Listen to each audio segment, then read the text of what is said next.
আসসালামু আলাইকুম, hello viewers. আজকে আমি চলে আসলাম ছাদ বাগানে। আমার ছাদ বাগানে দেখাবো আজকে আমরা আপনাদের কি কি ছাদে লাগিয়েছি। তো দেখতে পারতেছেন যে ড্রাগন ফলগুলি দেখাইতেছি। বিভিন্ন জাতের ড্রাগন ফল আছে আমার এই বাগানে। তো আপনারা দেখতে থাকেন বাগানটি। আর আগের ভিডিওতে দেখাইলাম আমি ড্রাগন ফল কতগুলো পেরেছিলাম। তো এখন যে ড্রাগন ফলগুলি দেখতেছেন এটি মোটামুটি পাকতেছে। তো এই দেখেন আমার ছাদের চারোদিকে এই ড্রাগন ফল দেখেন কত সুন্দর, মাশাআল্লাহ। দেখেন সবগুলি গাছের মধ্যে আপনার ড্রাগন ফল ধরছে, সবগুলি গাছে। এই দেখেন কত সুন্দর ফুল আসছে, আরো আরো অনেকগুলি ফুল আসছে। দেখেন আরো দেখাই আপনাদের, এটা এক সাইডে, আবার আর সাইডে যাইতেছি। দেখাই সকালবেলা ঘুম থেকে উঠেই আপনাদের জন্য ভিডিও করলাম যে আজকে ড্রাগন, সবাই অনেকে জানতে চাইছেন ড্রাগন ফলের কি অবস্থা। তো আমি আজকে দেখেন ছাদের উপরে দেখছি, এক সাইড থেকে আবার আরেক সাইডে দেখেন,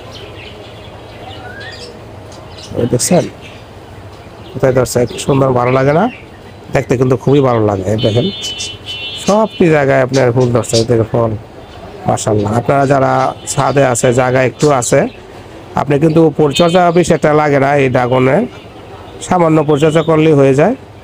শুধুমাত্র এই টবে দেখছেন কি সুন্দর ধরছে, বিশাল। আর এই ড্রাগন ফল কিন্তু অনেক পুষ্টিকর খাবার। আপনারা সবাই বাড়ির ছাদে বা বাড়ির আঙিনায় লাগাতে পারেন এই ড্রাগন ফলের চারা।